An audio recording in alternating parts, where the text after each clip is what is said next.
শেখ হাসিনা সরকারের পতনের পর থেকে বাংলাদেশের বিষয়ে একের পর এক গুজব ছড়িয়ে যাচ্ছে পশ্চিমবঙ্গ ভিত্তিক সংবাদ মাধ্যম রিপাবলিক বাংলা। প্রায় প্রতিদিনই অন্তর্বর্তীকালীন সরকারের প্রধান উপদেষ্টা ডক্টর মোহাম্মদ ইউনূসের সমালোচনা করা হয় তথাকথিত এই সংবাদ মাধ্যমে। আর সুচারুভাবে এই দায়িত্ব পালন করে যাচ্ছেন গুজবের ময়ূখ রঞ্জন ঘোষ। এবার চট্টগ্রাম বন্দর নিয়ে ভয়াবহ তথ্য দিলেন তিনি।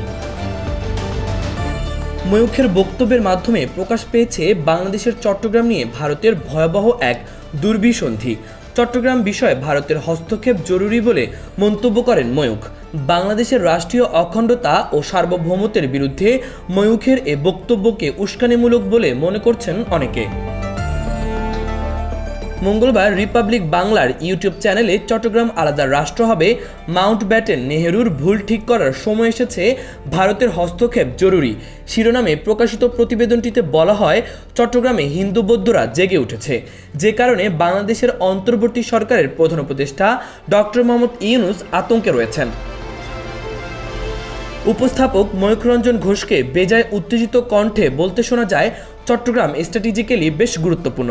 আসাম, মেঘালয়, ত্রিপুরা, মিজোরাম সহ উত্তর পূর্ব ভারত লাগোয়া যে অঞ্চল রয়েছে তা হলো চট্টগ্রাম। উত্তর পূর্ব ভারতের এই মুহূর্তে কোনো সমুদ্র পথ নেই। আসাম বা ত্রিপুরায় ভারতীয় পণ্য পরিবহনে অনেক অর্থ ব্যয় হয়, অনেকটা পথ ঘুরে যেতে হয় এসব পণ্য। তাই চট্টগ্রাম যদি ভারতের হয়ে যায় তবে এই পথ অনেকটা কমে যাবে। ময়ূখ রঞ্জন দাবি করেন, 1947 সালের দিকে চট্টগ্রাম হিন্দু অধ্যুষিত অঞ্চল ছিল। তাদের তাড়িয়ে দিয়ে চট্টগ্রামকে মুসলিম প্রধান অঞ্চলে পরিণত করার চেষ্টা চলছে, কারণ এই অঞ্চল থেকে হিন্দুরা বিদ্রোহ শুরু করতে পারে। কথিত সাংবাদিক ময়ূখ আরও বলেন, চট্টগ্রাম কক্সবাজার যদি ভারতের হয়ে যায় তাহলে বঙ্গোপসাগরে ভারতের যে ডোমিনেন্স, যে আধিপত্য বাড়বে, আমেরিকা ধারে কাছে এগোতে পারবে না।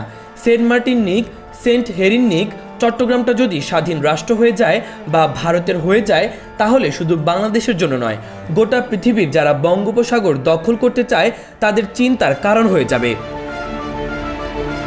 5 আগস্ট বাংলাদেশের রাজনৈতিক পট পরিবর্তনের পর রিপাবলিক বাংলা আরও নানা বিতর্কিত প্রতিবেদন করেছে। এর ধারাবাহিকতায় সবশেষ গত 6 নভেম্বরও চ্যানেলটিতে খবর প্রচার হয়েছে, যুক্তরাষ্ট্রের নির্বাচনের ফলাফল ঘোষণার পর ডক্টর ইউনূস প্যারিসে পাড়ি জমিয়েছেন। তিনি আর দেশে ফিরতে না পারেন, অথচ সেদিন দিব্যি অফিস করেছিলেন প্রধান উপদেষ্টা।